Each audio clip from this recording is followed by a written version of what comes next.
很开心哈，看到下午的这时候还很多朋友在座哈。那我们这一场是第2天的圆桌论坛哈，那我觉得是将是非常有趣的一场哈。主要就是我们在今天昨天一整天跟今天，其实我们听到了很多学者哈，还有一些这个艺术的实践者哈。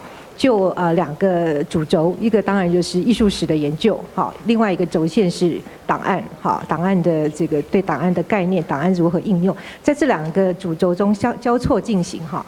那回到我们中间也讨论到很多的部分，譬如说档案如何跟艺术怎么去跟艺术史做到一个最好的结合跟应用哈，包括档案的建构哈，档案的方法论，或者是说这个档案后面的这个呈现的一些史观是什么哈？就昨天这个 Professor John Clark 谈到这个什么 canon 的问题哈，那我觉得这里面有非常非常多的的很有趣的部分，我们是可以来讨论的哈。那这样的讨论刚好在这一堂下面的这一节，我们的圆桌论坛，我觉得应该可以得到很有趣的开展哈。那比较有趣的是，我们这一次这一节的4位讲者哈，刚好他们都本身就是具有研究者跟研究员跟这个策展人的背景。那同时呢，他们目前在工作中也间接直接的跟档案有关，好，在美术史跟档案中间，其实都是他们研究工作的方向哈。那首先我想要介绍铃木胜雄先生哈，他是国立东京近代美术馆的策展人哈。那他当然在近年他的工作中，他也对档案的使用非常的关注啊。那他的这个专业，他是专攻日本跟西方现当代艺术哈。那我想我们先把时间交给他，好。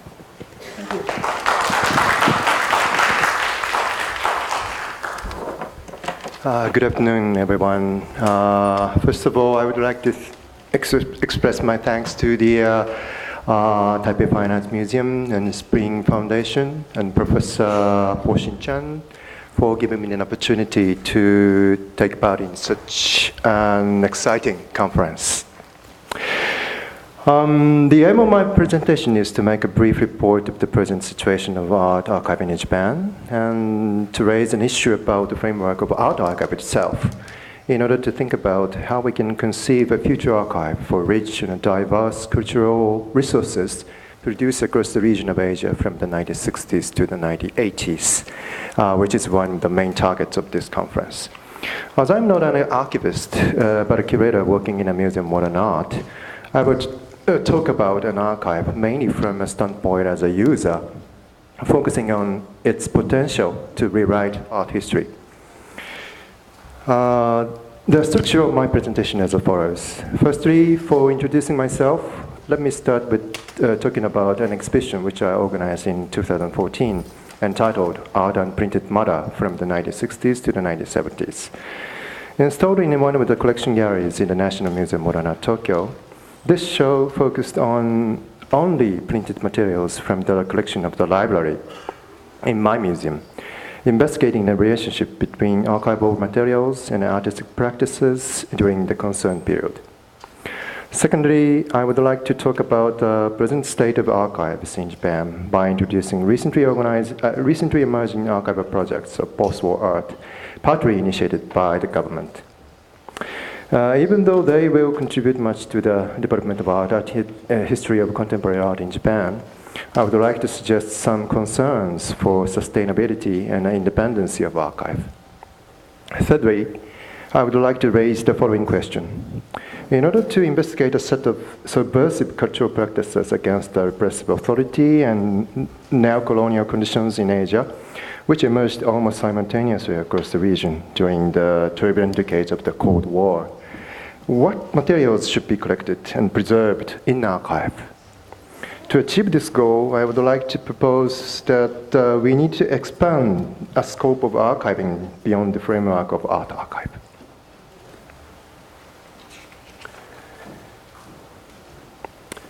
It is without saying that an art museum collection houses not just works of art that comprises collections, but also an immense body of printed matter, including books, magazines, journals, catalogs, brochures, and direct mails that its art library acquires.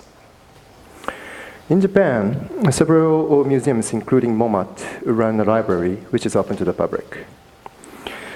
This exhibition tries to focus on such materials that have less opportunity to be seen than artworks that are presumed to be displayed.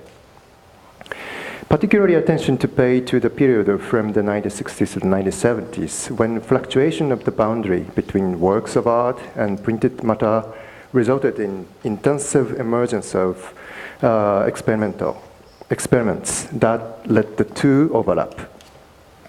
Those artists who defied conventional art centering on painting and sculpture and forged ahead with art that attached importance to concepts and processes discovered new possibilities in printed matter as an alternative medium of expression instead of the existing systems such as exhibitions, art museums, and galleries that had provided the basis for art. My intention in organizing this exhibition was to question a lack of such artworks, a post-medium condition from the 1960s to the 1970s in the collection of the MoMAT. MoMAT collection of post-war Japanese art consists mainly of paintings. This obvious inclination to the genre of painting resulted from the fact that MoMAT had failed to follow the conceptualism, process-based art, and performance, all of which didn't leave objects to befit in the conventional mode of collection. Contrary to this omission of the non-objective art in the collection, experiment practices on the printed medium are holdings of the library of the MoMAT. This exhibition raised fundamental questions such as where art is and what art is by making visible a tension between museum collection and archival materials. It was expected to be an institutional critique from within the museum. Let me show you some exhibits in the show.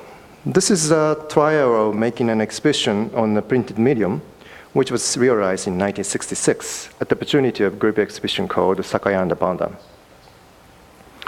20 artists participated in the project by sending 300 copies of his or her works on paper. Then an editor put together 20 different kinds of works automatically in order of arrival in one volume. Each artist used different kinds of paper. It includes graphic works, text-based works, and manifestos by artists.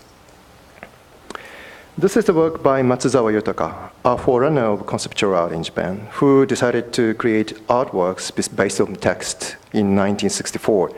He used very thin paper colored in pink, on which he printed the most famous message of him: all human beings, let's vanish, let's go. This piece is made by Nikuni Seiichi, a poet known for his visual poetry. It is worth mentioning that both conceptual art and concrete poetry formed international network of artists at the time by using mail system to exchange magazines and brochures and postcards. This is a manifesto written by artist group E. Other examples in this exhibition contains mail art practices by artist collectives, graphic scores and made by designers and musicians, and political photomontage and cartoons, and mimeographed copy of the manifestos by artist group denouncing institution of art at the height of the radical student movement in the end of the 1960s. Such overflow of printed matters in the exhibition must have blurred the border of art. The reason why I mentioned here this past exhibition, Art and Printed Matter, is that it might help us recognize subversive character of archive. I'm now going to give you a brief summary of what I have talked so far by the following illustrations. Museum collection is illustrated conceptually as a pyramid structure, since it is a hierarchy placing artworks on top based on art history, below which position the preliminary studies and sketches, and then followed by a level of discourse at the bottom. On the contrary, archive could be illustrated as a circle, since it is essentially free from value system. Everything has to be treated as equivalent in archive, and is always delineating the border by excluding something. Therefore, it is a potential role of archive that interrogate and something invade and stop the border of the existing category of art. Archive, which is essentially in opposition to art, given us an opportunity to redefine art itself. Let's move on to the second section. Next, I would like to talk about the present situation of archives focusing on contemporary art in Japan. There is no centralized large-scale art archives, such as the archives of American art at the Smithsonian Institute in the United States, which collects, preserves, and makes available primary sources documenting the history of the contemporary art. There are very active archives in the university, one of which is Keio University Art Center. It was established in 1993 as a research center attached to the university. Since its establishment, Keio University Art Center has gradually acquired research archives that relate to contemporary art and culture. It currently houses such variety of research archives with subjects relating to Japanese modern and contemporary art. Hijikata Tatsumi, body expression known as Buto, Takiguchi Shuzo, art and criticism, Noguchi Room, sculpture, architecture, and environmental design, and Sogetsu Art Center, an institution to support experiment cultural movement during 1960s. A characteristic of archives of Keio University Art Center is its cross-disciplinary approach. Another important organization to be mentioned here is Oral History Archives of Japanese Art. Founded in 2006 by a group of art historians and curators, it conducts interviews not only with artists but also with a wide range of other individuals associated with Japanese art, including critics, curators, gallerists, editors, and administrative officials, and collecting and preserving the results as historical documents. Transcripts of these interviews are available on our website. Up to now, 84 interviews are listed in the archive. They have a firm belief that much of the information related to post-war art exists solely in the memories of those concerned, and unless it is documented, it will one day disappear. In order to convey individual and collective memories of Japanese art to future generations, they chose a method of oral history based on interviews after the model of the Archives of American Art, which launched an oral history division in 1985. Oral history archives of Japanese art is prominent since it created a sustainable organization and archival system. Regarding art archives which deal with primary sources of post-war art, the situation has changed recently in Japan. The delay in the area of art archive as compared to library has recently gained recognition and caused arguments. The outflow of cultural resources abroad is another reason why a topic of archive attracted public attention. The problem of Japan is the lack of institutions which can collect and preserve an enormous amount of materials, which demand archivists and a space for storage.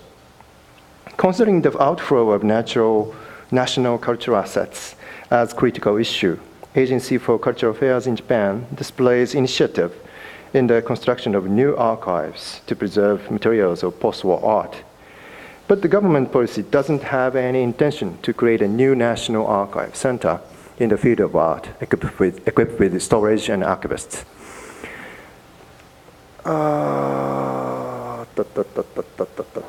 Its basic idea is to make use of existing institutions instead of building a new organizations in order to cope with the demand. 違いますね。Two large-scale archives, two large-scale archival projects have been inaugurated. One is an archive of Gutai Group at Osaka City Museum of Modern Art, a new museum which will open in 2021. The other is an archives of Monoha, the School of Art Things at Tama Art University. As you see, Agency for Cultural Affairs focused on two of the most internationally famed art movements in the post-war Japan. Osaka City Museum of Modern Art received massive materials of Gutai Group donated by family of members from 2014 to 2015. With a collection of hundreds of artworks regarding Gutai, Osaka City Museum of Modern Art will play a central role in the research of Gutai. The reason why Tama Art University decided to organize the archive of Monoha is that many of the leading artists of Monoha, such as Sekine Nobuo, Suzuki Katsuo, Koshimizu Susumu, and Yoshida Katsuo, were graduates of Tama Art University. But it should be noted that Monoha was not a group of artists, but a name given to a certain tendency emerging around the 1970s, which included much more artists other than graduates of Tama Art University. When I was invited to a symposium to discuss art archives in Japan last year, I gave a keynote speech raising the following problems with those new archival projects. First, sustainability of archive in this policy. For lack of budget, both Gutai and Monoha archives will be operated by a very limited number of staffs, mainly composed of temporary employees without a career as an archivist. The policy of Agency for Cultural Affairs in Japan is that existing institutions such as museums and universities should deal with the task of archiving cultural resources to prevent its outflow abroad. But it should be noted that there is no museum which holds storage space left for massive archival materials, nor can afford to hire archivists. I propose that the government has to recognize the reality of the museums in Japan, and the Agency for Cultural Affairs should build a system to hire and train art archivists as a specialist and dispatch them to the local museum where archival project is running. Moreover, I suggested that the government should hold storage for art archives to support museums. Otherwise, it will be impossible to develop and maintain art archives in a proper way in the existing museums in Japan. Second, independency of art archive. Although it is good news that the archival projects of Gutai and Monoha have been inaugurated, I draw attention to risk that both archives might be exploited to serve to reproduce and strengthen the existing discourse, a myth of art history. It is worth mentioning that both archives will be run by institutions, which is basically expected to celebrate the respective movements. In my understanding, archive has to be independent from the value system of museum. The potential of archive is to critique and demystify the dominant history, enabling us to expand and multiply the knowledge of the past. Although I don't mean to deny a merit of the way that the art museum operates the function of archive, we should consider the risk of archive being subject to museum activity. To sum up my report on the present situation of art archive in Japan, I have to say that the system of Japan is still very fragile, even though there are many curators, archivists, scholars who have been making great efforts to tackle with the issue. This fragile system will not be able to stop an outflow of cultural resources abroad and prevent valuable collections of materials being dispersed and lost. If so, I think it's better to consider the future of art archiving not in a national framework, but in a transnational networking. It could be said that who holds archive materials will not matter, given an accessibility on website. In the third and the final section, let me think about the future of archives for investigating diverse artistic practices in the region of Asia from the 1960s to the 80s, which are distinguished by its social engagement and a critical force. Returning once again the tension between art and archive, which is the main point of my presentation, a framework of art archive has to be examined since it contains contradictory elements, art and archive. Once this framework is set, we tend to regard art as already established category without questioning its definition. The concept of art archive might mask the fact that the category of art is a historical construct. As I have discussed so far, archive is in essence subversive to a set of conventional category and value system.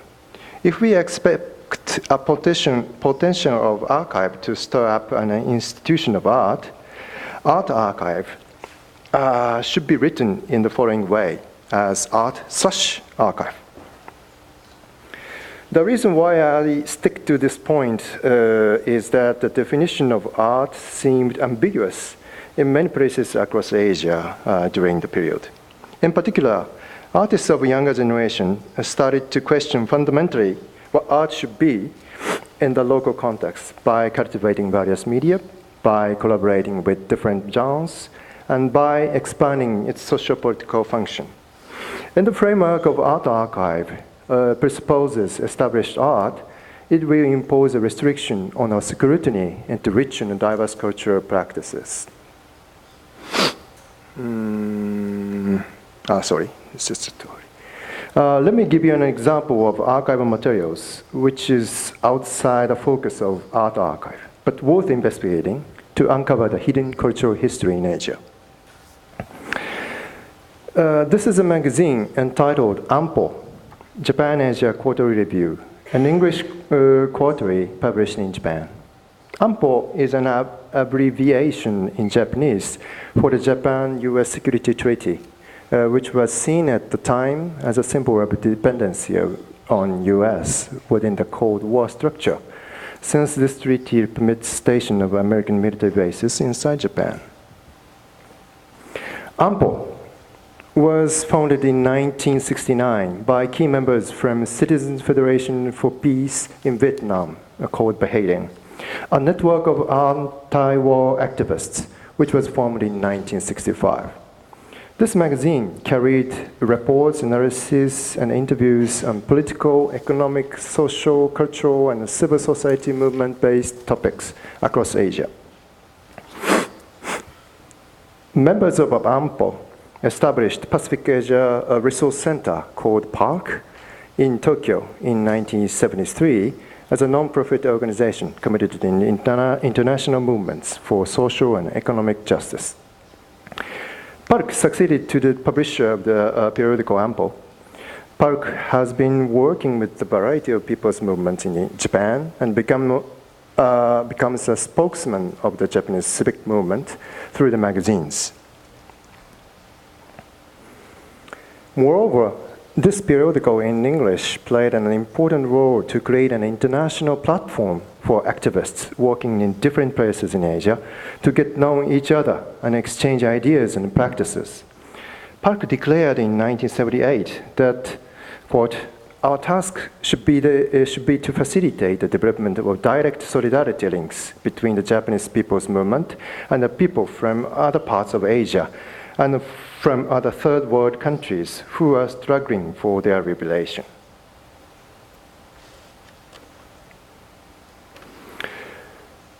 Though its focus was mainly on social and political issues,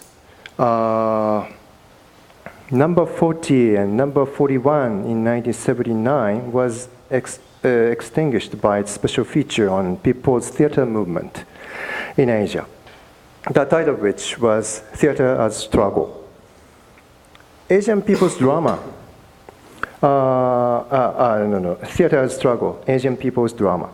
This issue consists of an introductory essay written by Etsuno Kaitaro, an editor and a critic and a member of a theatrical group called Black Tento, and 4 political plays of Chinogi by Kim Ji-ha, The People's Workshop by Lev Elias, Philippines, Agri Jasean by Aria Mitrasu from Thailand, and The Houses of Man by Chinan Seishin, Okinawa, all of which are available for the first time in English. The Korean poet Kim Ji-ha, arrested in 1974 because of Chinogi, wrote about the peasant struggle against the Park Chung-hee government's oppressive modernization movement in rural communities. What makes this play outstanding is that he adapted to traditional mask theater, Korean folk culture, rich in satire and humor, as an art of humble people to make fools of the authority. The People's Workshop was firstly performed in September in 1977 by a drama group of the University of the Philippines. The performance suffered from the government oppression, for the play was published in an English language magazine published in Hong Kong. Ugly Jasen, written mainly for Japanese audience, to protest the economic invasion of Asian countries by Japanese enterprises, was performed in Tokyo in 1977. The House of Man dealt with an event at the Grand Fair held in Osaka in 1903, in which two Okinawan women were exhibited, along with Ainu, a minority in Japan, and Korean peoples, as a representative of consciousness of discrimination against minorities deep-rooted in the Japanese society. Tsuno wrote in his introductory essays about the major purpose of this special issue of Anpo in the following way. He mentioned that people's drama, being produced in many places in Asia, is forcibly divided by forms of political and military repression, such as martial law, and therefore continues as an isolated struggle in each place. This situation, however, is being gradually changed by the people themselves as they discover the other people's movement and prepare opportunities to share experiences with each other. He stressed that most of the cultural movement in Asia emerging during the 1970s had been isolated without a chance to be connected. The periodical Anpo tried to develop an international network for solidarity.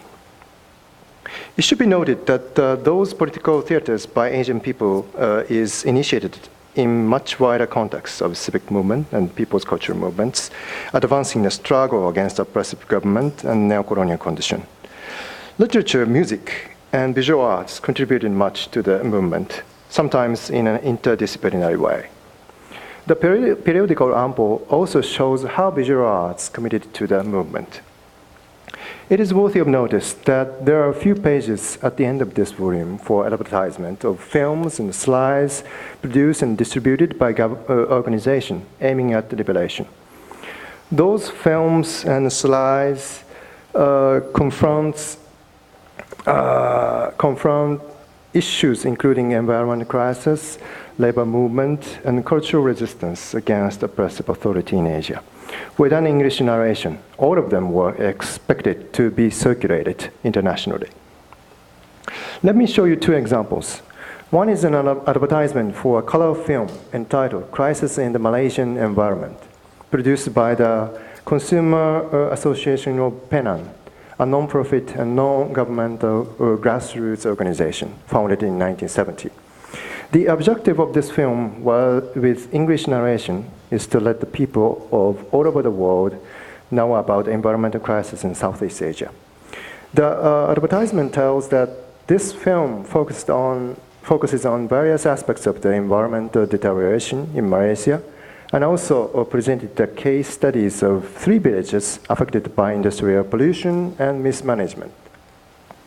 A producer of this film is Robert Kroc, a visual artist known for his photomontage works during the 1970s in art history of Malaysia.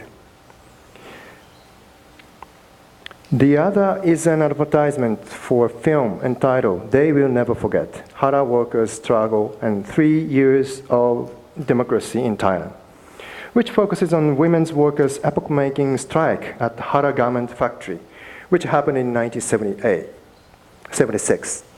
About 70 young Thai women locked their bosses out of the factory and continued stitching and selling jeans by collective operation. The film was jointly produced by People's Film of Thailand, Bangkok, and Park Tokyo, which is an evidence of international collaboration. The reason why I introduced this magazine is that the framework of Art Archive tends to overlook such cross-sectional cultural movements. If we limit the scope of our investigation to fine art, we will not be able to rediscover and reconstruct the relatively unknown history of cultural resistance that took place in Asia from the 1960s to the 1980s. Culture was regarded at the era of political turmoil not only as a conservative power, but also as a weapon for everyday struggle. People started to pay attention to their vernacular culture, to renew their imagination, and create an alternative space in their lives that the rulers can't easily invade. To sum up my presentation, I will show you this chart. In order to properly grasp the rich resource of cultural movements in the period, I propose that we extend our scope, we extend an object of archiving beyond the limit of art archive by networking different archives, including underground publications, photojournalism, political cartoons, graphic works made for cultural movement, documentary films by activists, protest songs and folk song movements, poems for resistance, and political dramas, but most of which are still under construction. Behind those activities, there must have been transnational flow of ideas and methods, such as the New Left movement, counterculture movement, liberation theology, down to the countryside movement of Maoism, and Third World Solidarity movement. This is an idea of creating a network of archives for materials of cultural practices for residents and revelations across Asia. I think it's time for us to inaugurate such challenging archival project with a transnational scope as well as an interdisciplinary perspective. Thank you for listening.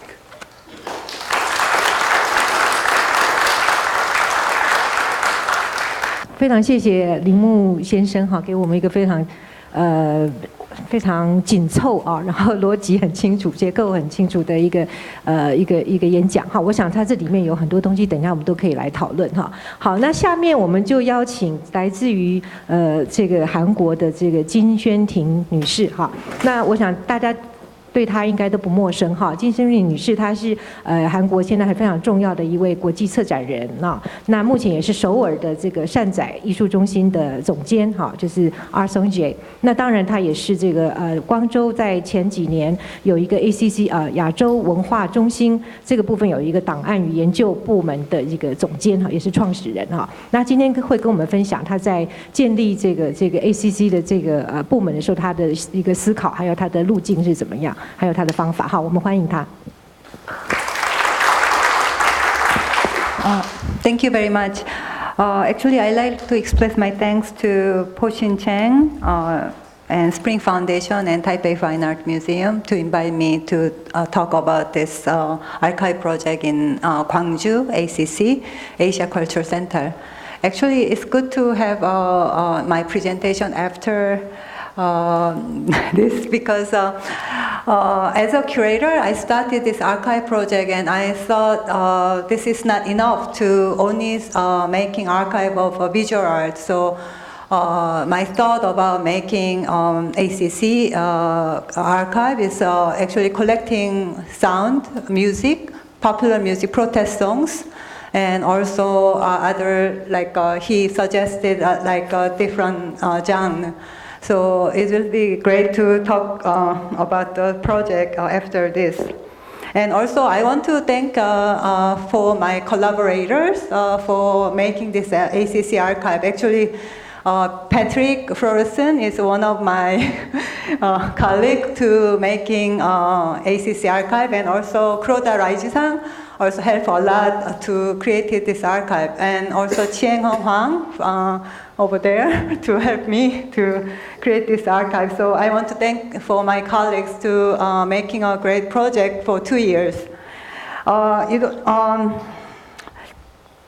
This is actually my presentation is today. I would like to share my experience as the artist director of ACC Archive and Research from January 2014 to the opening of the center in September 2015. So 1.5 years my experience for making archives. So it's compared to AAA, Asia Art Archive, they've been so long, and they also help a lot to how to organize, and also for my research it was a great reference.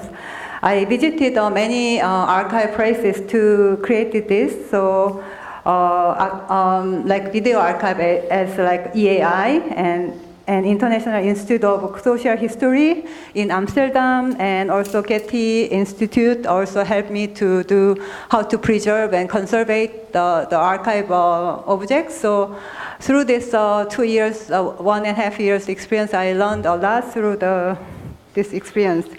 And also, I want to make the archive as transnational because it's an Asian cultural center, so I can think about a little bit comparative archive with other Asian countries. So it was, and also think about social political background of the this making archive.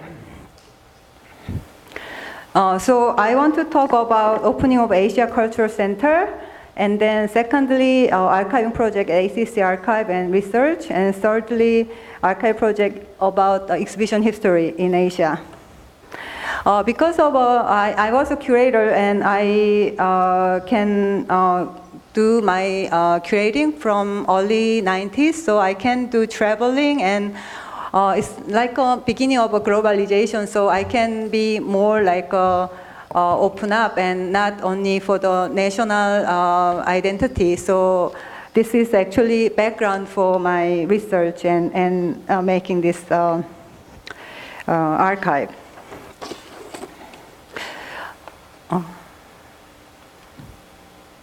So this is Asia Cultural Center, quite big. And so actually this is a cultural center, but it's a very political decision. Because you already saw this Gwangju uprising. So because of this Gwangju uprising, Gwangju Biennale started in 1995, and also President Nomuyon was a candidate for presidency. He promised to Gwangju to make a cultural hub city. So this is the region the archive, this ACC was started. So it was started 2003, and then 2005 the architect was decided, and then 2007 the design was completed. And then it's like a huge space, 135 square meters, and the plan, and also it's also site for the Gwangju uprising main site, so former Jeollanam-do Provincial Government Office site where the people are gathered. And initial plan was making. It's a website. They have having the context of artistically sublimating the significance of the May 18th democratic movements, human rights, and peace as its point of departure. But the design was actually destroy this site. So there is a lot of protest against the building.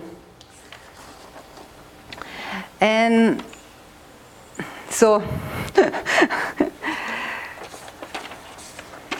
and this is a library, archive, and research institution together. And it was combined, so it's almost the whole space is 2 acres and huge space for 4 floors. And I can show spaces. This is basement 4 for storage area and reading room, and base 3 is for library park for kind of exhibition space. And then research institute and also a conference room. So with this big, huge space, but there is no content when I arrived, and also so I have to think about how to make this space with the exhibition and collecting together. So think about this.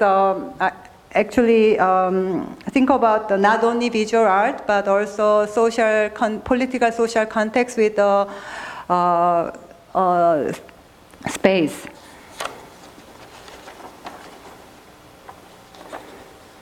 So this is like an airport in a way, train station. So I started to make a navigation with color notions so people can not to get lost in the space. But original plan was making digital library, so with this huge space, but there is no actually collection of books or archives, so they wanted to make a digital library. So I have to change the collection, collecting and display same time to fill up the space. And the approach was before was more research-based and anthropological or archaeological approach, focusing on the root of Asian culture. So they have a model of Osaka National Museum ethnology. So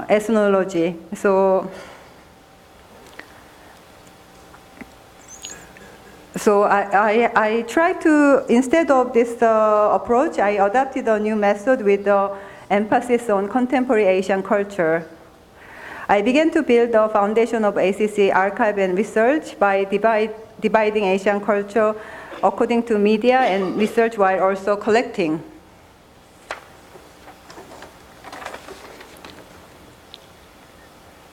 Most Asian countries experienced colonization in their process of modernization and were only able to establish themselves as national state in the post-war period. Important Asian cultural assets were destroyed by the war. Each Asian country faced some serious gaps in their archives.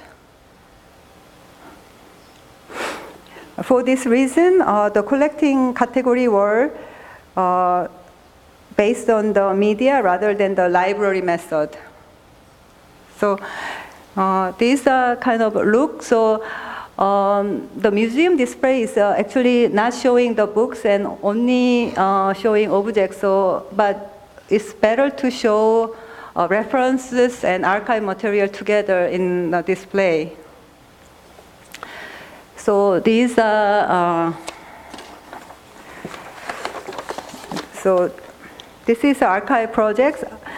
I decided on categories such as architecture, photography, experimental film, video art, exhibition histories, performance art, performing art, electronic art, arcade, migration, creators, and cities as topics that could express the important issue in contemporary Asia and then process to reach and research and collect.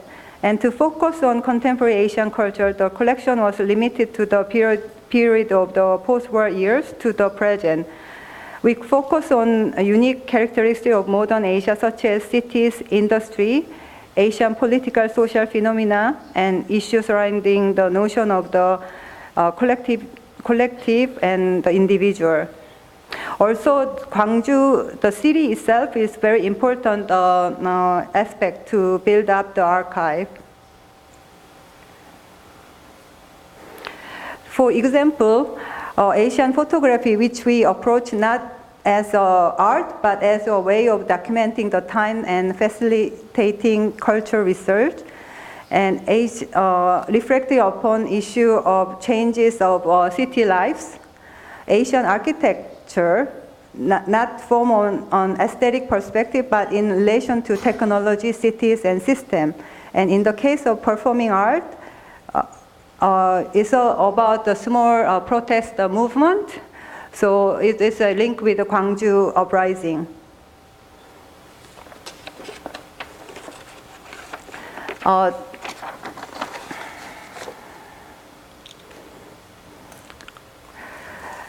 This is a design by Jo Min-seok, a Korean architect, to design the whole space. And these research and collect materials are shown in the massive space of Library Park at ACC Archive and Research. We want to open storage and preservation and conservation process to the audience, to also audience can visit to see how these materials are preserved. And this is a library park, so I want to have the books and also archive materials showing together. to think connected with the ideas to the research. This is a plan, so there are lots of sitting areas, so people can sit down and see the materials.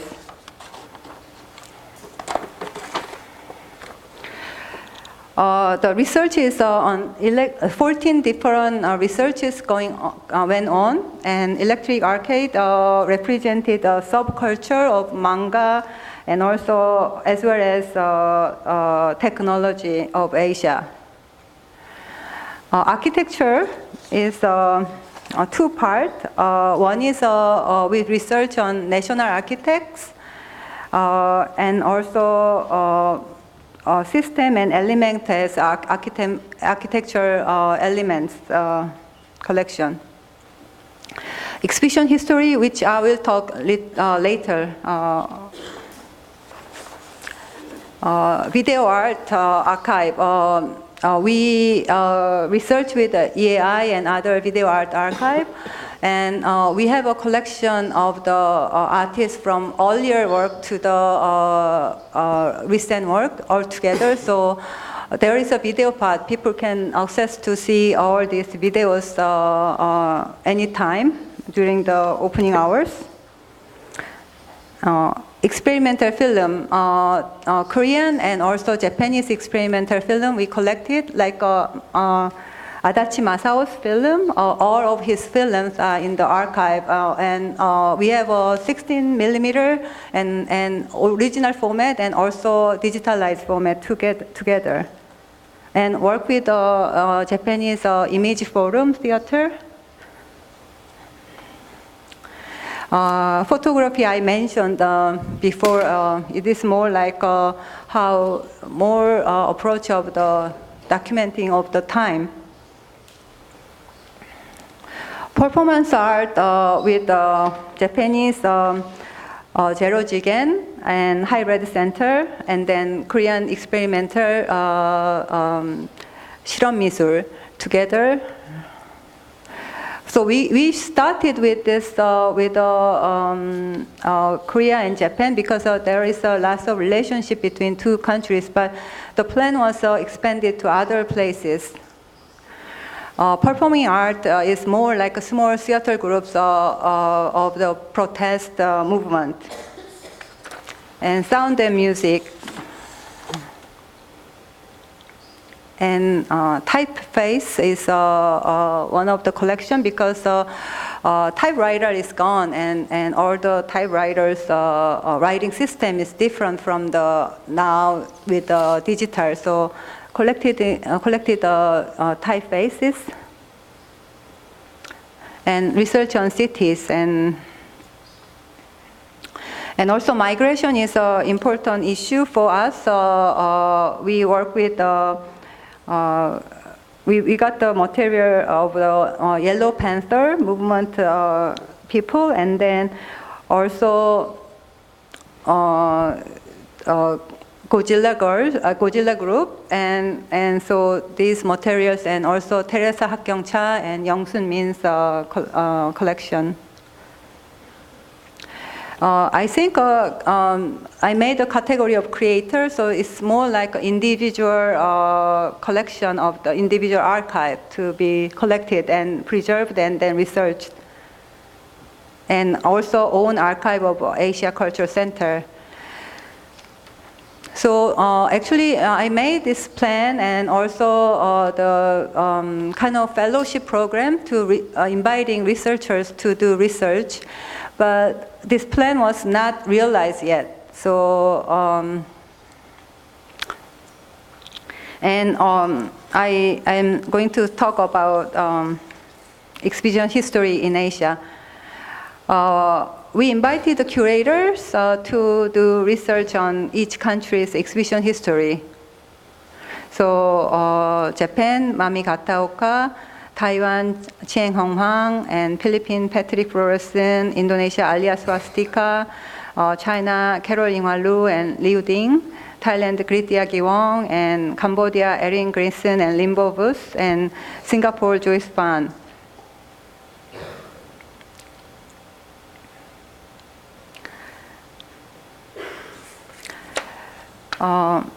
in Japan, is mostly institution is built, and this from 1945 to 2000, what kind of important exhibitions happened, and research on that, and then collected catalogs and photographs of the important exhibitions.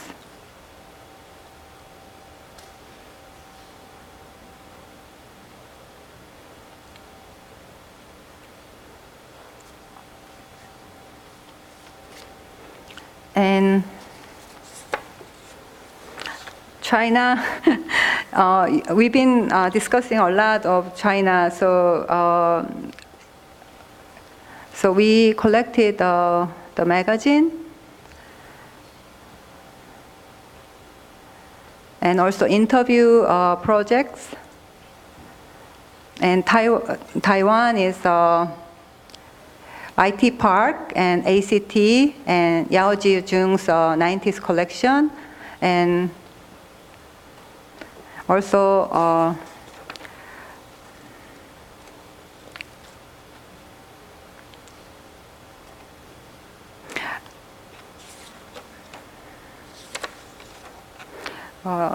actually this is we are focusing on two countries that also has a Cold War experience. So Jinjeongdo's collection of flower bags also digitalized, and we show for the opening to borrow the real object, but it's digitalized, and we have a collection of the images.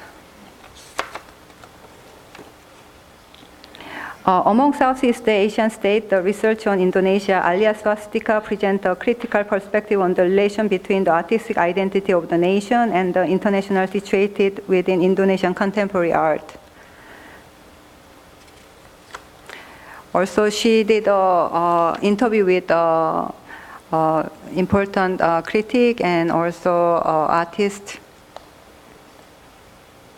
So because we started this archive in a short time, and also without much material as a collection, so instead we tried to collect the books and archive materials, but also interviews, oral archive is an important aspect for this project.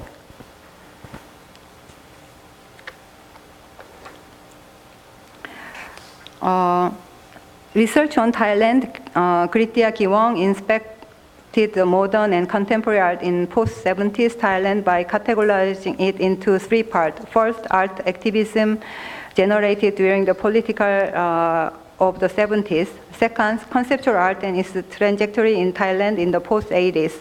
And 90s Thai art with the focusing on public art and community-based project Chiang Mai Social Institution.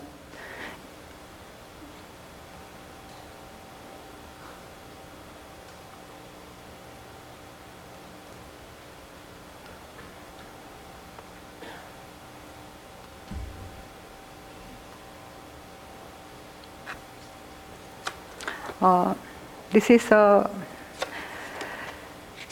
by Patrick Florison, and the research on Philippines survey not only contemporary art of Philippines from 1960s to 1980s, but also movement in and beyond Manila, including Imelda Marcos' art programming, theater, independent films, and social realism movement.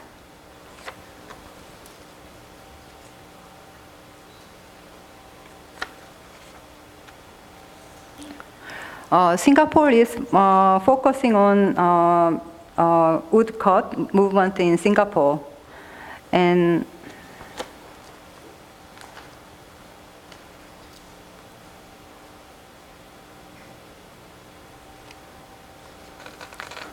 Cambodia is focused on political situation and transformation within people, period between 1945 to 1979 in Cambodia.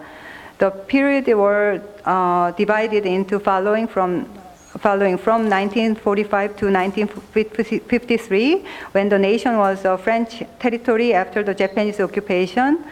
From 53 to 70, a period of people's social community, Khmer Cambodian Civil War from 70 to 74, and the Community Party Khmer Rouge from 75 to 79.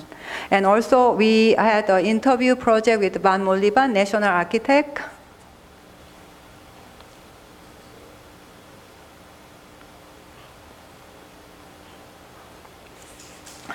But I didn't do Korean part, so this is empty.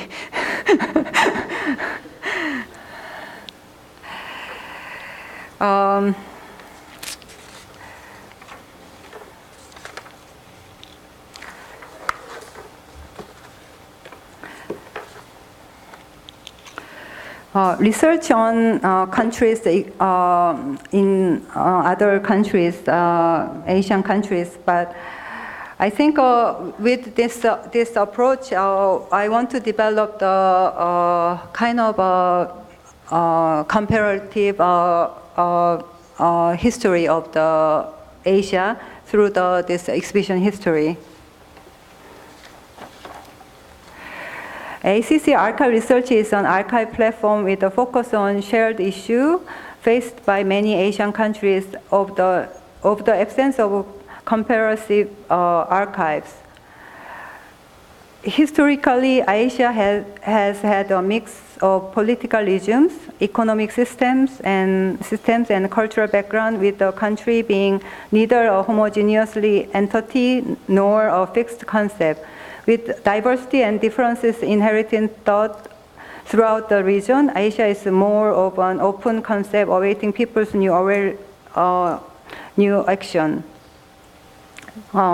Through today's presentation, I want to share my thought about organizing and this 14 archive project.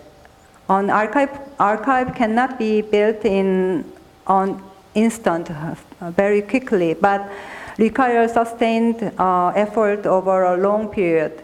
These 14 archive projects feature at the 2015 September opening as a rough outline in the beginning, a phrase of imaginary Asian culture, and also to encourage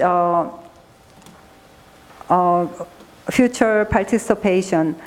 And I hope this project is going to continue, but the reality is after I left, there is a different transition to open up the more different approach to the Asian culture. So I hope, but I think now these archive materials are on display, and it's been on display for 3 years. So hopefully it can be in the storage and have a preservation time. And also it's different from the museum archive, because museum is a place to display, and the reference or archive is a kind of backdoor, not in the front. The art pieces on the front, but this is a different approach to show what is going, what's the, we can see comparative Asia through this archive, and hopefully it can be developed further. Thank you.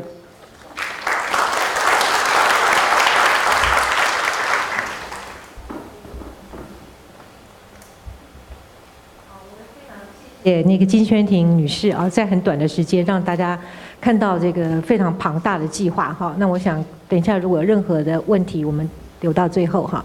那再下来，我想说就邀请亚洲艺术文献库 AAA 的2位啊，一个是那个翁子健先生，还有等一下杜柏珍女士哈。那他们先后给大家做一个介绍，谢谢。各位大家好，能听见吗？可以哦，可以听见吗？可以 ，OK， 谢谢。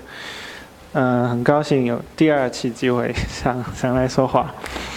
那这一次呢，就介绍一下我们工作的机构，我跟杜柏珍老师一起的工作的一个在香港的一个机构，亚洲艺术文献库 Asia Arts Archive， 所以简称叫 AAA。那开始介绍之前呢，我决定就是先讲这个议题，就是昨天那个赖香林老师，跟我说，专门来交代给我，就把那个议题说出来是更重要。所以有一些关键的概念，我先提出来，然后这些关键的概念，在我接下来讨论，就我跟杜老师两个在讨论我们的做的事情的时候呢，这些概念会不断的回来，有助我们思考。那第一个概念就是 neutrality 的概念 ，neutrality 是所谓的中立性或者是客观性。就是我们都知道这个东西是很重要，这在做历史和做 archive 的时候，但是我们都知道这个是一个不可能的概念，就是一个 paradox 的概念，就是没有任何 archive 或者历史是完全是中立或者是客观的。那当然这个是虽然说是不可能，但是我们经常会想到这个。那我们去强调的另外一个概念与这个有关，就是 multiple voices， 就是有不同的声音。所以我们很强调，就是一个 archive 是允许有不同的 interpretation， 有不同的理解的。就是我们怎么做到这种 multiple 的效果的，就是我们接下来介绍工作的时候会提到。第二点就是 comprehensive 的问题，就是传说中或者是理想中的这个 archive 是一个完全完整的、什么都有的、无所不包的这样一个地方，去了什么都有。但是这也是不可能的，这个也是一个梦啊。所以说我们虽然说也不是说comprehensive 不可能，我们就什么都不做。那当然是我们很尽力去将我们关心的问题去尽力去了解，就是概念上知道它越多越好，越专业越全面越好。但是实际上我们知道收集资料方面的全面，那根本是不可能的。所以我们提倡的一点就是说promoting consciousness， 就是宣传，就是我们很希望能推广关于这个 archive 的这种意思，就是亚洲也好，什么地方都好，我们觉得就是如果说每一个个体和艺术机构都有一个良好的对于 archive 对于档案的认识的话，那就是说对整个事情的帮助会很大，就是包括美术馆啊等等都应该会建立自己的 archive， 或者大学啊，或者个人啊，独立机构啊，应该都去多想想，他们应该用什么方法帮自己 archive。collaboration 当然很重要，我们跟其他人合作。exclusiveness 是一个比较旧的概念，就是以前我们觉得这个 archive 是收了一些很重要的、很珍贵的东西，然后把门关起来，然后这个就是我们的财富。当然不是这样的，我们更重视的是 circulation， 就是流通，这个东西流通起来才有价值，这个东西藏起来是没有价值的。collecting 跟 activating the archive 是两个概念，第一步、第二步，就是 collecting， 当然收集是一个很重要的一个工作，但收集之后更重要一个工作就是我们叫 activating the archive， 是活化这个 archive， 就是我们有一堆东西，但是我们怎么让人知道，怎么去 articulate， 怎么去交代给人听我们有这个东西，怎么邀请人来用，怎么邀请一种不同层次或者是不同角度的使用，这个也是 archive 很重要一个思考。好，我们是一个2000年成立的机构，总部在香港，然后在纽约也有一个分部，纽约就是 Jane 的家那里，杜老师的家的一个地方有一个分部，也有很多活动。香港图书馆主要在香港。我们是一个非盈利的机构，法定的非盈利机构，所以是受这个非盈利法律的保护，但是我们不是政府机构，然后就是也不是附属于任何大学的，所以算是一个独立机构。我们的图书馆在香港的上环这个区，然后呢，我们是免费开放的，就是所有的活动还有资源的使用都是免费的，一个星期开门6天。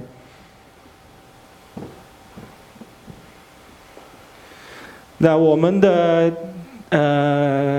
馆藏分几个部分，第一就是图书馆的部分。图书馆部分当然是有一种比较传统的分类，比如说参考书、展览的画册、杂志、期刊、就是数码的资料等等等等。现在我展示的是一个。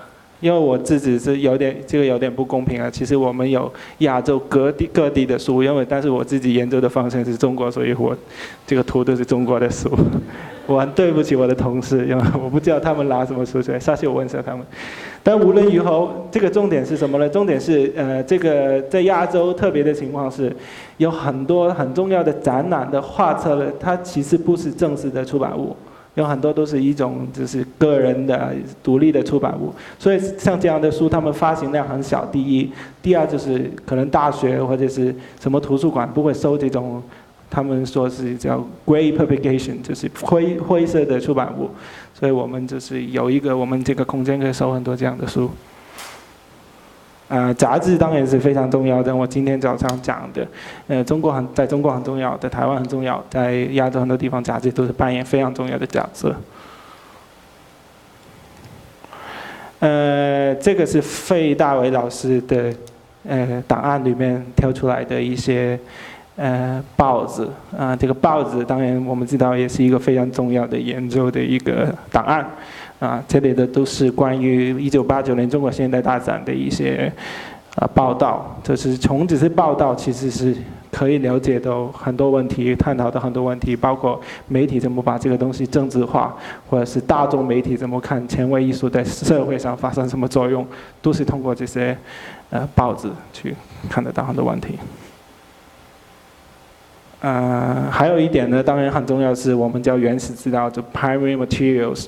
所谓 primary materials 就是不是出版的东西，不是出版的东西包括什么呢？就是比如说我们看到一些活动的 documentation， 活动的文献、表演的文献、草稿、艺术家的草稿，还有展览的一些短期的印刷品，比如邀请卡等等。当然包括展览的现场照片诸如此类的很多的东西。这是我很喜欢的一张照片，因为能说明我们工作的情况。就会变成这样，理想的情况下。那还有一点非常重要，我们提出来的就是我们成立了2000年以来成立了已经有16年多17年了。那么从5-6年前开始吧，我们就越来越多把我们的努力放在一点上，就是把我们的档案数码化。这数码化其实是一个非常好的一个东西，但是它当然也有很多问题。所以说我们是比如说我们跟很多个人和机构合作的话，比如说我们跟费大伟老师合作，是把他的很多资料扫描，就是用一个比较好的水平去扫描，保存以后呢，这个原件我们是不保留的，原件是交还给费大伟老师的，然后我们就尽可能的去按照这个数码档案去做一些研究、编目、分类、整理，然后呢，花很多的努力把这些资料相关的一些版权问题解决。要是我们能解决的话，我们就把这个东西直接放在网上，那使用的人就可以直接在网上查询，这个是非常方便全球各地的研究者的。因为以前的话，你去一个 archive 只能去，就是比如说你只能从北京飞到香港，或者台北飞到香港，要住在哪里几天看东西，这当然是很好。但是如果能通过网络这个平台把很多资料circulate 就全流通出去的话，那是当然是更好一些。所以我们的努力在这里，就涉及到很多问题，包括版权的问题，包括数码的database 的问题，包括网站平台怎么才好看、容易看、方便使用者使用等等，这些问题都是很有意思，但是也很让人头疼的。说到activate the archive， 就是我们怎么鼓励更多人来使用这个 archive 的，或者是怎么宣传它呢？我们有很多不同的 program 和很多不同的项目，其中一个呢是一个 research grant， 就是一个研究奖金，每年我们做的。我们跟香港一个基金会叫何鸿利家族基金，他们来赞助这个是我们其中一个研究奖金。这个奖金是针对华语地区的艺术的。那我们已经做了第4年了。那比如说 Katie Goodbay 是一个 NYU 就是纽约大学的一个研究生，他得奖的一个项目是关于中国录像艺术的，所以这个是公开征集的我也借这个机会宣传一下，因为我也很希望跟台湾的研究者合作，公开征集，然后我们挑选，就是我们每年都会请外面的一些专家来当我们的评审，比如说张伯鑫老师啊、孙颂荣老师啊，他们我都请过去。当我们的评审，审出来就是我们认为一个比较好的方案的话，我们就给他一个奖金，让他去做这个研究。当然，这个研究是跟我们的馆藏有关系的。第二年是陈树霞，陈树霞不知道还在不在啊？就是他这一个奖金是关于四月影会在北京的一个摄影小组。第三年是鲁明君，他做的是就是我今天早上说的90年代末的展览的问题，他针对后感性跟超市展这两个展览这样子。是不是啊？就是他们我们给他一个奖金以后呢，就他们在1年的时间里就完成一个短的论文，还有就是相关的研究收集的档案。然后这些东西都会后来是通过文献库的平台再分享出去，这是作为一种鼓励研究的一个方法。这个是新的一个项目，我们今年开始做，也是跟恒力基金去合作。这我们觉得一个研究奖金可能还不够。就我们知道在华语地区也有很多很了不起的独立的也好，或者是体制类的这个研究者都好。就是我们每年打算，今年是第1年，每年会邀请大概2到3个这样的研究者来文献库，就是可能就是来香港住1个星期、2个星期这样，就是让他们使用文献库的档案。这第1年是3位，董冰峰，一个住在北京的研究独立电影跟录像艺术的一个独立研究者。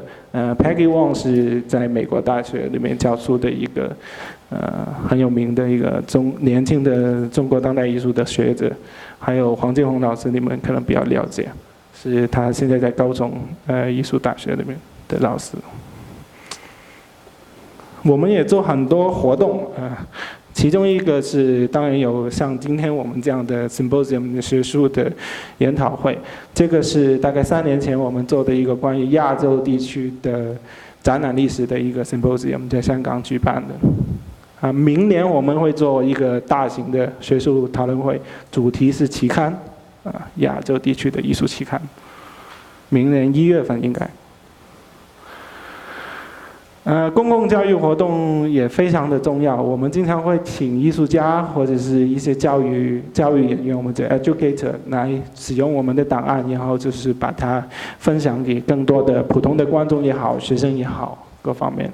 这位是陈玉强老师，他是艺术家，也是一个香港中文大学艺术系的多年来的一个教授年轻人的一些项目，就是我们强调，当然像文献库或者是我们档案最明确的使用者就是一些学者和一些研究者，就是像今天我们听到很多人这个档案，这个是最明确的。但是我们认为这个档案对更多的人其实也很有用，有可能潜在的用途，所以我们比如说年轻人，他们可能不是写这种很学术的、非常严格的论文，但是他们可能对他们对艺术的理解，是我在文献库里面可能找到有用的东西。学生然后这个是我自己很喜欢的一个项目，就是我们有一个艺术家驻留计划。也是跟刚才说的一样，我们邀请艺术家来使用我们的档案。就是艺术家使用档案的方法跟学者使用档案的方法是完全不一样的，然后他们的方法往往是非常有启发性，非常有趣，有时候非常有意思的，所以我们会请他们来看我们的资料，然后他们去思考怎么使用这些东西，融入他们的创作当中。这个是香港一个艺术小组叫 CNG 他们的一个项目，他们比较搞笑的一个艺术2人组，然后他们就在文献库做了很多研究以后呢，他们举办了一个香港艺术史常识问答比赛，就是你知道这个是 Vicky Young 的一个资深的香港艺术家，他的作品跟公共性有关系的。有时候不是艺术家，有时候是一些小型的展览。你比如说，这个是我们印度的研究员他做的关于一个我们印度的档案的一个 representation。这个是一个黎巴嫩的艺术家的 Wali Wet 的一个作品。这个是香港艺术家王维言的作品。我就不深入讲太多了，但是这些资料都在我们那个网站上有很多这个齐全的材料可以说明我顺便介绍一下我们最近的项目。这个是我们刚刚3月份在香港的阿巴索博览会上，就每年我们在阿巴索博览会上都会有些活动。今年呢是一个新的活动，的时候。Under the Influence 是我们邀请了亚洲地区有40多位艺术家，然后每人让他们挑选一本书，无论什么书，就是他觉得重要的书都好，不管什么书，出来就是让他们写一段小的文字介绍为什么这本书对他们重要，然后就形成了一个很特别的 collection， 就40多本书都是艺术家挑选的，就我们在那里展示，然后也包括展示他们为什么说这本书重要，所以就五花八门的书很有意思。然后我们展示完之后呢，就将这个 collection 为 tour 的不同的学校去展出，就让学生去看艺术家喜欢看什么书。这个也是一个非常好玩的，我们今年做一个实验性的项目，就是这是艺术家010的一个作品，是一个比较有名的作品，叫《安全渡过临河路》，1995年在广州做的。这个作品呢是在广州临河路一条路叫临河路上，他就把这个砖头建成一道墙，他就一点一点把这座墙从这边拆，在那边建，渡过了一条很繁忙的马路，然后在他搬的时候，那个车就要就避开它等等。这个是一个 performance， 当然是非常有意思。但是这个作品也有一些照片录像等等。今年呢，我们是请了一个做 VR 的一个这样的专家，叫 Untitled 他是一个美国的做 VR 的专家，让他来用 VR 重现这个作品。所以你看到有个人在玩，就是你可以在临河路上搬砖，那当然是比较好玩，就是不是100%完全能重现，但是这是一种可能性，这是一个比较有趣的一个这样的实验。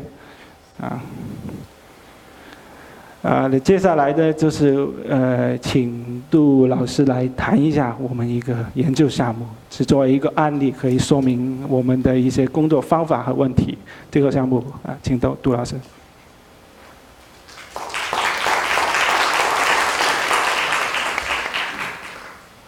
Anthony's taller than I am,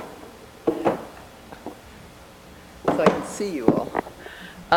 This is very impromptu, and I'd really like for people to ask questions.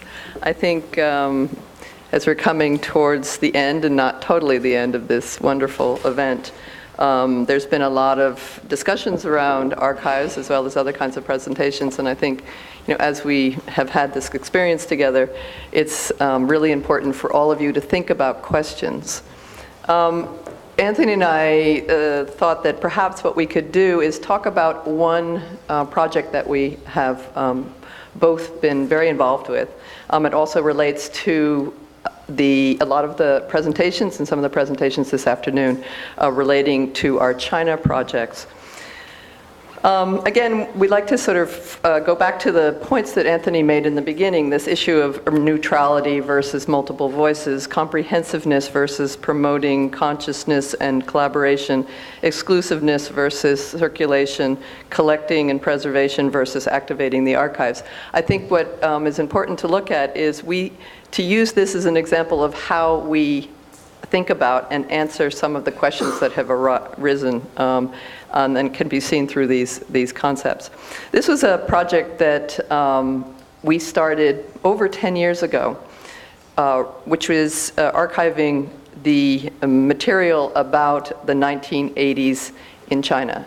Now, one of the questions I get all the time is, how do we select what we do? How do we decide what to collect? And this would make a very good example of that process. First of all, it's a process. There's no right and wrong answer. There's no a single answer to that question. But in this case, it's fairly clear that Asia Art Archive is based in Hong Kong. Asia Art Archive is founded by people, and the board of directors of Asia Art Archive have tended in the past, or during its founding moments, to be people who were involved in or studying China in the past or in their present situations. So we had people like Johnson Chang, who was one of the co-founders, Claire Xu, a co-founder, myself as the chair of the board for many years, as well as other people in our group, who felt very strongly that there was a period in China, and that, let's talk, we're going back 15 years ago, over 15 years ago, that there was a period of China that was extremely important, the 1980s. It took place after the close of the Cultural Revolution. Most people would agree that that is, in China, a marker, a moment when contemporary art began, if you can think of it that way, sort of broadly speaking. And before the great sort of acceleration of economic reforms and the push toward the market. It was a period of relative openness in China, more open in some ways than even in certain aspects, China today, strangely. And yet at the same time, and many of the great artists that we know about today and that are circulating internationally, as well as are highly celebrated in many different ways, first cut their teeth in some ways, first where they went to have their formal educations, where they were first exhibited, where they first had the opportunity in some ways to develop the foundation of their future practice. So all these points, this sort of transformational moment after the Cultural Revolution, before acceleration of market reforms, means that it was a highly, it was a transitional moment, a transformational moment, and an extremely creative and productive moment. Yet, there are very few places where you could go to study it. There were very few in China, and still this would be the situation today, many, many years later. That there are really no public archives or publicly accessible archives or easily accessible archives in China to study material about the 1980s. At the time that we started doing this, most of the material was vulnerable, was at risk of disappearing, at risk of getting lost. Most of it was in private hands. It was not institutionalized. Today, still in China, the institutionalization of this kind of material, particularly for this moment in time, that for various reasons is still politically complicated. If you remember correctly, the leaders of China at that time were people like Hu Yaobang and Zhao Ziyang, who were effectively almost been written out of history after the Tiananmen incident. So there's really no high-level political support for collecting this material institutionally in China to this day. And we felt that it was such an important and creative moment in China that there was an urgency to get the material into some sort of secure and safe place. And we're very privileged to have the opportunity and have the experience and develop friendships with people who had this material. For example, Fei Dawei, who's here in the audience and who's spoken to us many times, was one of the first people to donate his materials to us, a vast collection of very, very rich materials that we digitize. And as Anthony says, we've digitized the materials, and he still has the physical materials himself.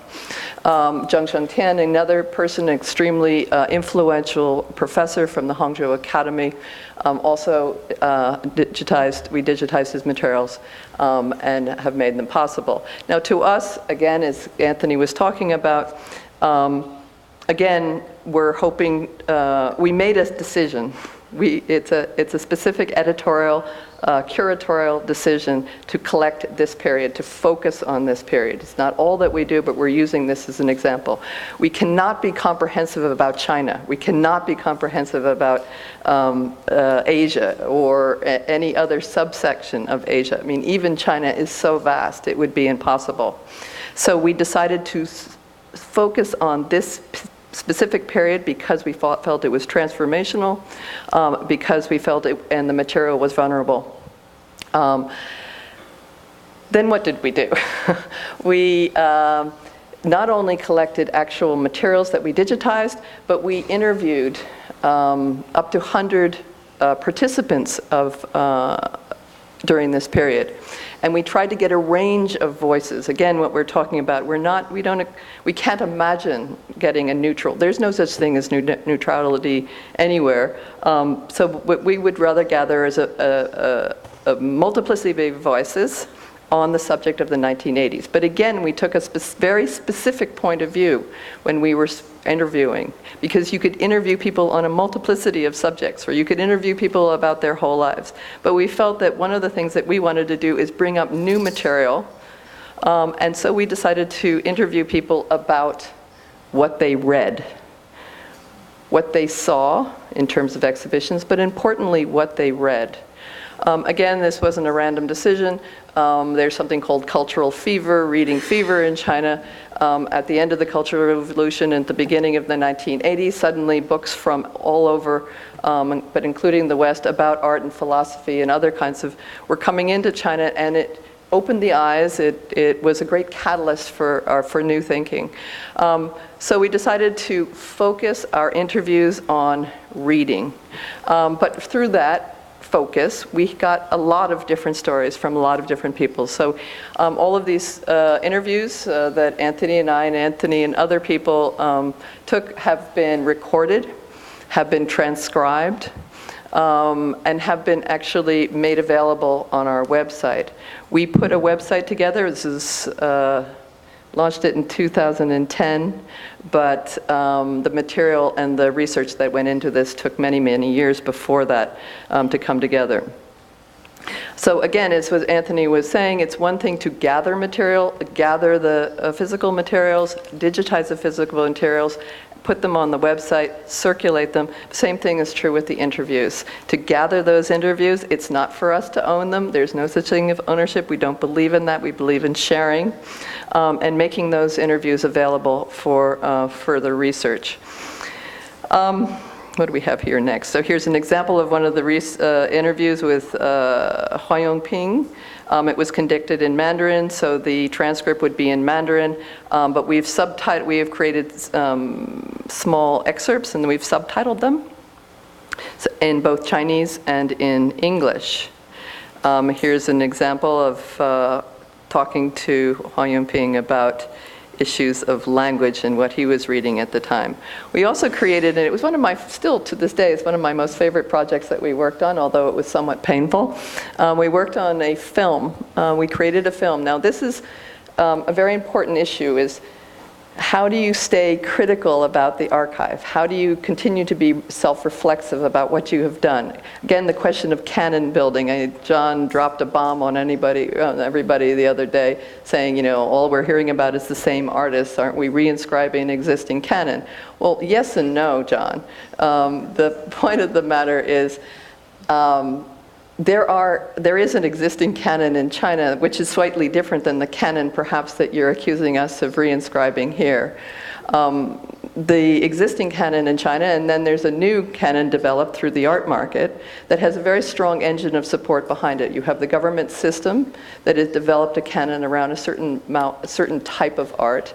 You have the art system that is also quickly and very vigorously developing a canon about another type of art. So perhaps we consciously felt that the kinds of artists that we were thinking about, that we were interested in, and or felt was important, all offered an alternative narrative, an alternative story to the stories that are able to be discussed and are existing in China.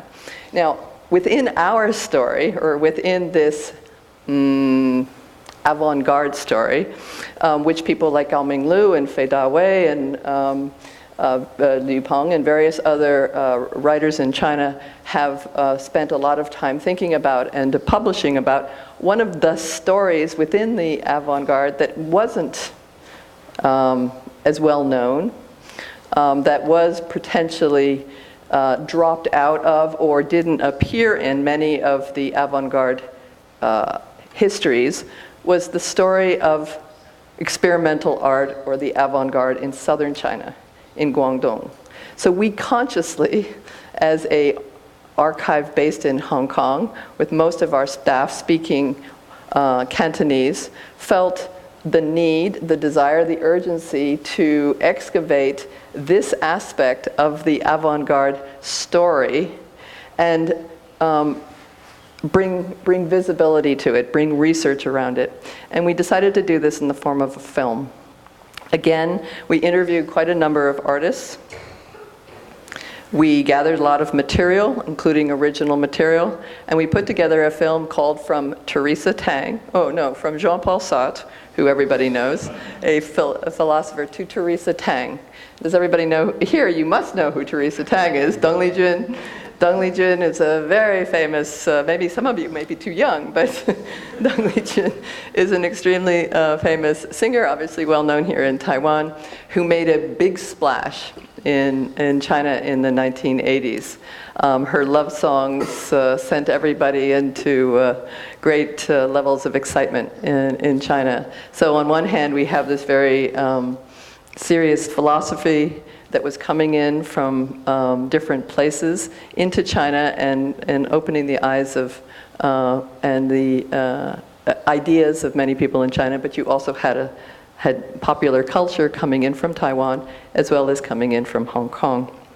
And that mix, we would argue, that special mix is something that Cantonese art in some ways reveals or exercises. And that film is available online as well.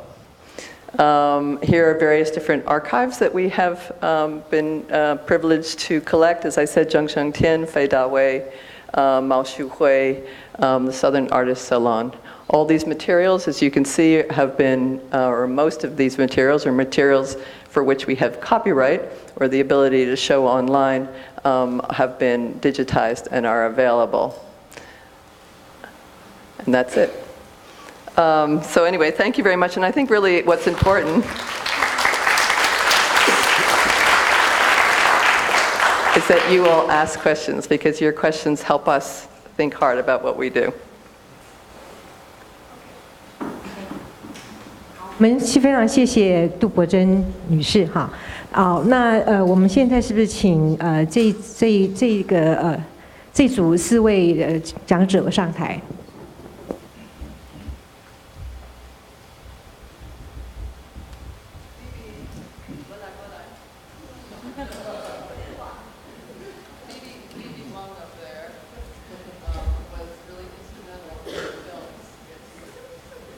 好，我想说，我们现在在那个等待这个的时间哈，大家也可以想一想。我很希望说，我觉得非常难得，就是他们4位部分是关心或者是以这个档案跟研究作为这个展览的策划哦。那赶快做好。然后有部分其实实际参与了这个。Thank you。实际参与的这个档案的这个经营哈、研究哈，所以我觉得可以，我们提问其实有很多种方向哈，从研究到这个档案的管理，到档案怎么建构哈，甚至如何去活化档案。然后因为现在我们在谈档案的这个概念哦，已经不是一种所谓的静态的一种物质性的档案，已经是一种动态的如何去使用哈。所以从如何去建构啊，如何去保存，如何去整理它，如何去研究它呢，甚至到如何再利用它，再去生产呢？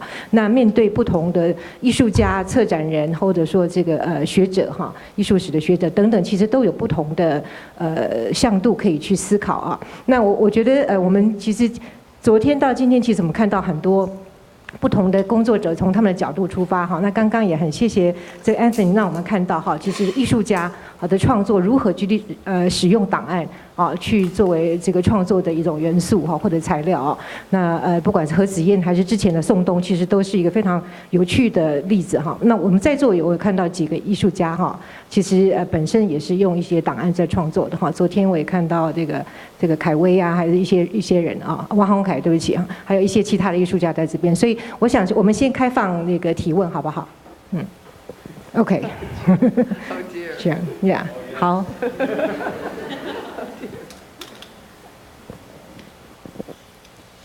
The real big question about Gwangju, because I know something about it, but I haven't been, and I'm greatly admiring of your efforts and so forth. Gritia gave a talk in Melbourne this year about, Sang Yu Jin was also present, I believe, about the Chiang Mai social installation project. People may not know this is a very big project over several years, about which many of the art historical details or just simple details are not available to even people who have looked at it, including myself. So I was fascinated to hear her talk. She told us that she'd actually written a 70-page plus report for Gwangju. No one outside Gwangju has seen it. That's the first question. So what are you doing with these reports of these people who've written for you, which should be available? Next question is, why is that material only available in Gwangju and not in the country of origin? Because none of it's available in that form, in that clarity, in that exhibition in Thailand. None of it's not available. No one's seen it. I don't know about Thailand because Kritia research. Actually, we are. They are going to publish the book about this exhibition history research. There are. Everybody wrote essays and researches, and so the book will be. But after after I left, it was very slow to develop. The plan was many plans was I planned, but it didn't happen. And also I have to hear his audience. So we have ACC and Rijksakademie Amsterdam has a residency 3 months in Gwangju and 3 months in Amsterdam, and we are using library and archive for this artist using this residency time in 3 months. So I hope it will be an open call soon. So here, is there any artist? Please apply for the open call. There is it's kind of fellowship, so you can get some funding for stay, and also next year you will go to Amsterdam for 3 months in Rijksakademie. So. 已经看到有2个哈，比如说 AAA 他们也有这个讲助计划哈，那希望这个研究在座如果研究者或者是艺术家都可以去申请哈，然后再加上 ACC 也是有哈。好，我们再开放提问。江老师不好意思，这位小姐姐。谢谢所有的老师带来非常精彩、非常丰富的资料量，给我们得到非常多的收获。那我接下来问这个问题，其实可能不只是刚才的4位讲者的，包括其实是否今天这个研讨会想要提出的一个问题，听起来有点像鸡蛋里挑骨头，但是我是真心的想要知道这样的设计背后是不是有什么样特别的用意？因为我回头去看我们今天的题目，它叫做东亚当代艺术与台湾。那我非常好奇的事情是，里面并没有真正的任何一个讲者针对台湾的现况做出论文的部分。我觉得它是非常可惜的，因为包括蒋老师他讲的也是韩国的状态，孙老师讲的是华语地区，那吴老师讲的是泥土比较接近了，然后或者是一个摄影展，就好像我们台湾难道没有可提之处吗？就是我觉得还蛮奇怪，想要知道的地方。然后另外他说东亚艺术与台湾，这个与这个字好像还没有成立，因为我们听了非常多不同国家的他们当代对于档案的这件事情的发展或是的行动的理解，可是跟台湾之间的关系似乎没有被连接起来。所以我们今天在台湾现在这里谈论这些问题，听到这些问题，是为了回头去看我们台湾缺了什么，所以要加上还是什么呢？那个语字好像没有被成立在这次的研讨会里面。最后一个我最 confused 的是东亚这2个字。因为我认真的翻开地图，其实东亚区它其实包括了是中国、日本、韩国、朝鲜跟蒙古。可是我们这次有菲律宾、有马来西亚、有新加坡，所以我好奇的地方就是这个地理的框线跟最后我们实际得到的更加丰富，这中间的落差有没有特别的想法？这是我想要知道的，就是我们今天在这边可以听到这么多，可是我始终还是没有听到，那我们台湾在这中间站的位置是什么？这是我想要提出的一个问题。好，很快的谈一下。那当然，这个我们等一下会请蒋柏兴老师也谈哈。我想说，因为这个活动事实上是来自于2个机构哈，一个台北市立美术馆哈和这个春之基金会，他们对于研究，我觉得是大家对研究的一种使命感了哈，所以希望在这个面向之下哈，那就一起合作哈。那就春之基金会来谈啊，春之基金会其实从3年前应该4年前就开始有一个美术史的研究计划哈。那我们是以3年为一个阶段，好，3年为一个阶段。那当然刚刚开始是以台湾，但是我在想台湾的美术史，我们不可能就是只是在谈自己嘛，对不对？台湾本来就是一个跟外界就接触很多的地方，所以从这边延伸出去，在研究的向度上，它就会有一些延展哈。那我想说，这个整个规划的状况，我就先请，这刚好蒋老师刚才也举手，所以他也要发言。好，谢谢这位观众朋友的提问。请问一下，你昨天有来吗？哦，那你可能就误会，所以你没有听到我的 presentation 里面就包括了你刚刚想要问的问题哦，因为这个可能如果需要知道内容的话，我再告诉你里面的细节，因为我不想耽误大家的那个时间。哦，像我的题目里面谈到这个新汉城画派大展，这个展览就是在台湾，它不是在韩国。哦，那就是可能就是不能够望文生义了哈。那像孙老师在谈的华语语系的电影哦，这个华语语系当然也包括台湾的这个部分。好，那当然在我想要问的问题哈，可能跟这个整个在设计上面也有关系，就是说我们现在面临到一个所谓的转向的意思，也就是说在台湾我们对 archive 的概念呢，其实坦白说我也很赞成哈，就是说这位朋友的一个疑虑，就是说我们在台湾大部分的美术馆以及政府机构呢，其实对于 archive 的观念还停留在以前的史料或者是一种比较静态的文献的这种习惯里面，所以他对于目前在东亚各国哈，已经开始在积极的想要回应西方他们这个100-200年在建构这个艺术档案的这样的一个机制的这样子的行动呢，其实我们在台湾的公部门其实是完全没有，几乎说没有行动的，所以我们才想要说用这样的方式呢，让大家能够去分享哈，然后看到我们的台湾的这些邻国哈。那至于它到哪一个地方呢？这个其实就是看我们的视野哈，还有我们跟这些周遭国家的一个关系。好，所以我想要问的问题哈，我还是聚焦回来，其实跟这个刚刚Professor Clark 啊他提到的那个在针对那个光州的那个问题有一点关系哈，因为我到光州去。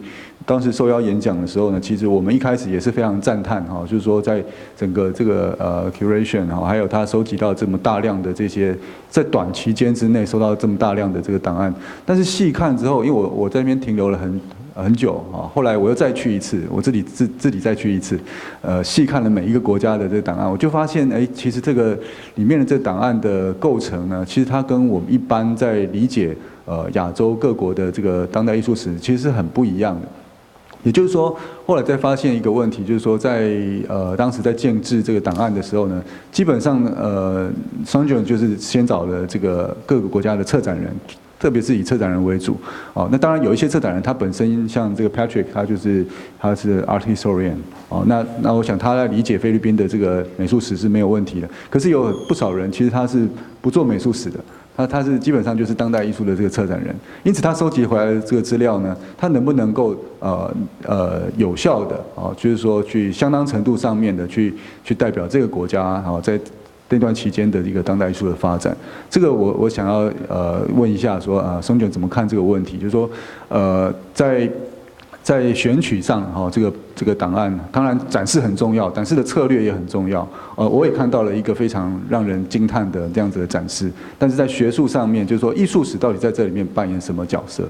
艺术史家跟策展人之间，这个其实也是问所有，包括 Jane， 包括这个SUZUKI 上都可以来针对这个来回应一下。那我想在跟这个有关的，就是说今天谈到这个，刚刚也提到这个 Canon 的问题就是所谓的正典或者是典范的问题。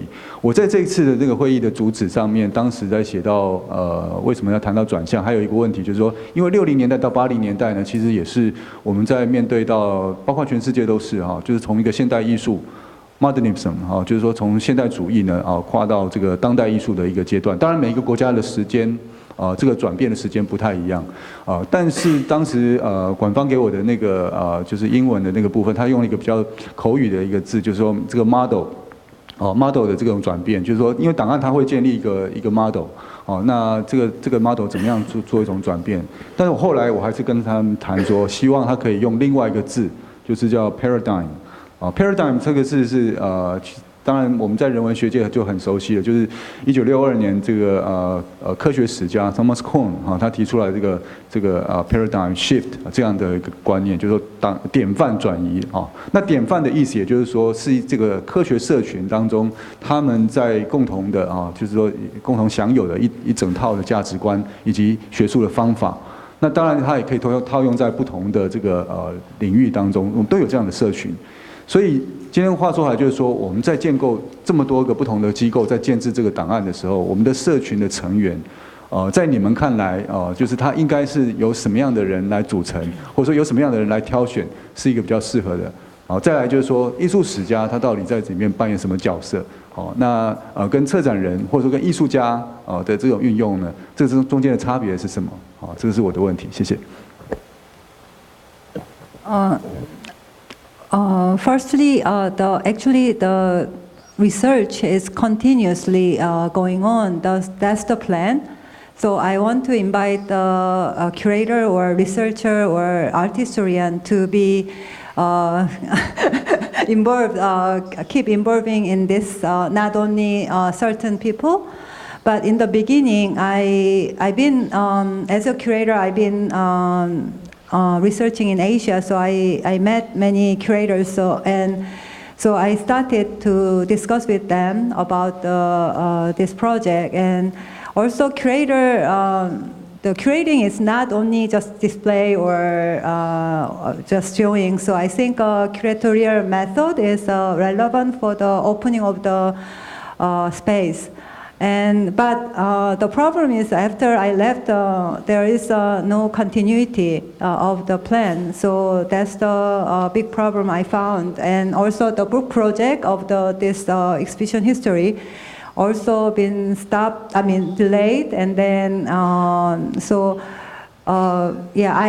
tried to work with them again to, I think, to continue to develop this project. And also, for this project, Korea was not in the exhibition history, so I started to do my own research from 90s Korean exhibition history, and also working with other scholars to making art history book in 2 years.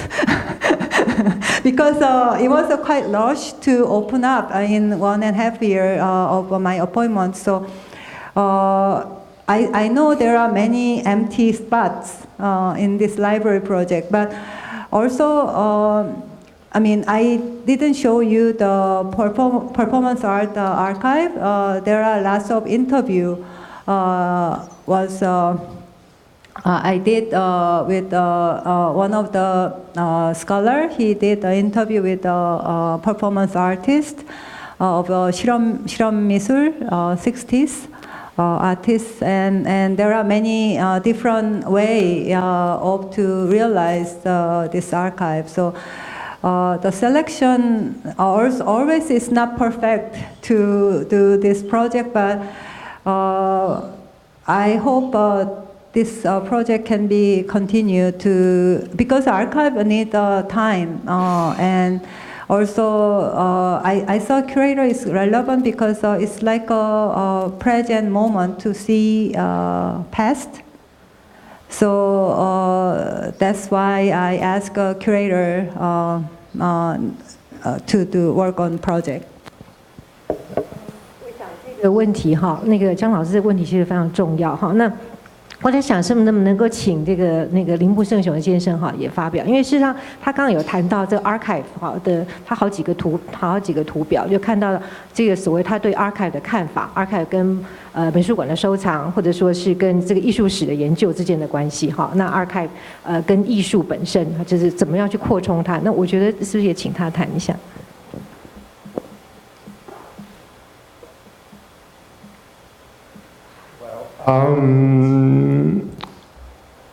I'm not an archivist, but a curator, and I just present my dream for future archive.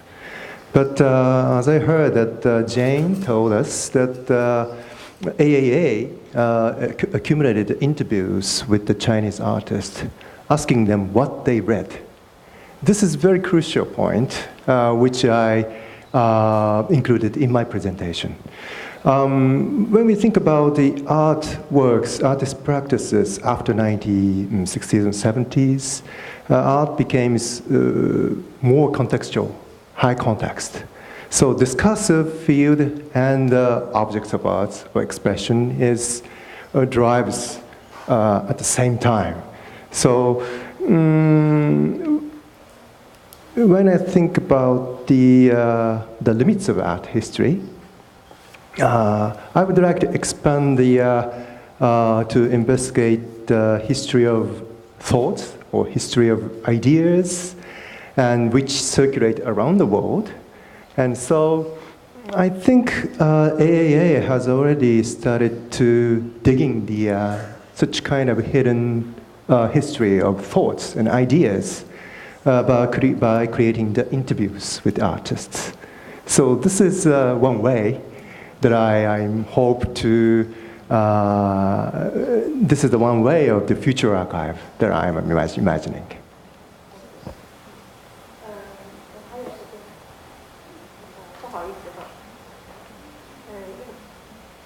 我想不好意思，可能我们的讨论只能够到这里哈，因为等一下还有另外很精彩的最后一场的这个发表啊。那好，那我们就谢谢4位讲者哈，谢谢大家。